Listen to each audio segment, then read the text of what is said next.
Welcome back to the Daily News. With me now is Roland King. He is the chair of the College Ethics Symposium that has been going on for many, many years. This year, it is going to be at First Presbyterian Church, October the 13th, 14th, and the 15th. So welcome, Roland. I'm excited to hear more about the symposium. Thank you for having me, Robyn. So let's begin a little bit with that you were sharing with me that it's been going on for many, many years, the purpose, the mission, and how it's evolved over these years. Certainly. Well, it started back actually in 1977. So it's been in existence for some 4.5 decades. This coming October will be our 45th session of the College Ethics Symposium. And it was started by a group of men from several churches, local churches on Hilton Head Island, who really wanted to prepare young people going into the workforce to be prepared to think in an ethical fashion.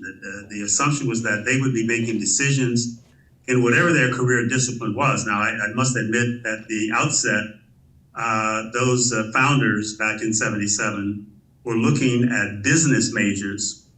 This has evolved over a point in time where we are now looking at any major discipline. It might be business, it may be a host of other disciplines, because we've come to realize that ethics and good decision-making, ethical decision-making, is not limited to business.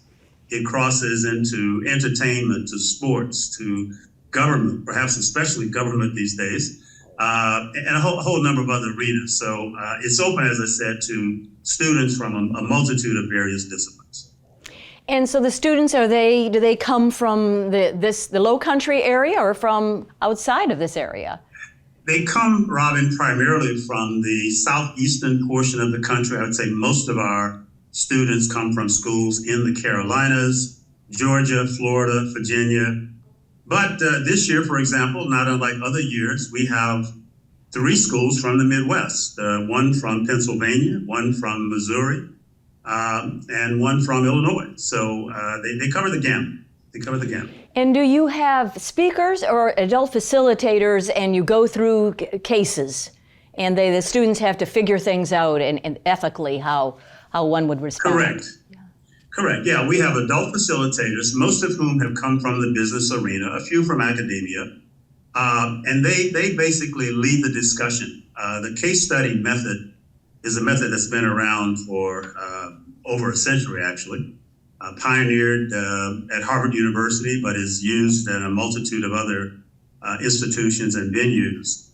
And they are presented with a situation that they have to work through. It involves a problem of some sort or an issue that needs to be fixed, if you will, simplistically. And they are to think through those issues using their moral framework, their biblical worldview to arrive at an ethical decision. Again, we're not looking for right and wrong decisions, but for ethical decisions.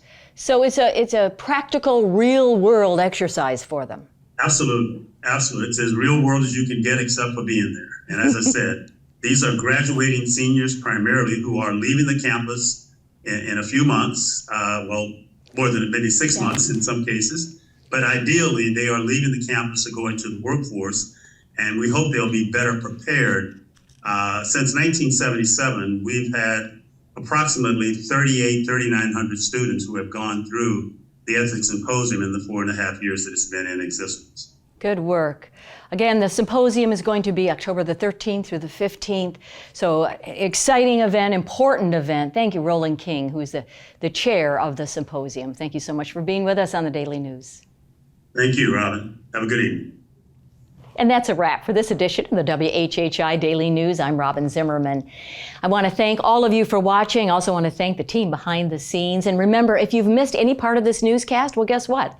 We'll be back in 90 minutes. Bye, everyone.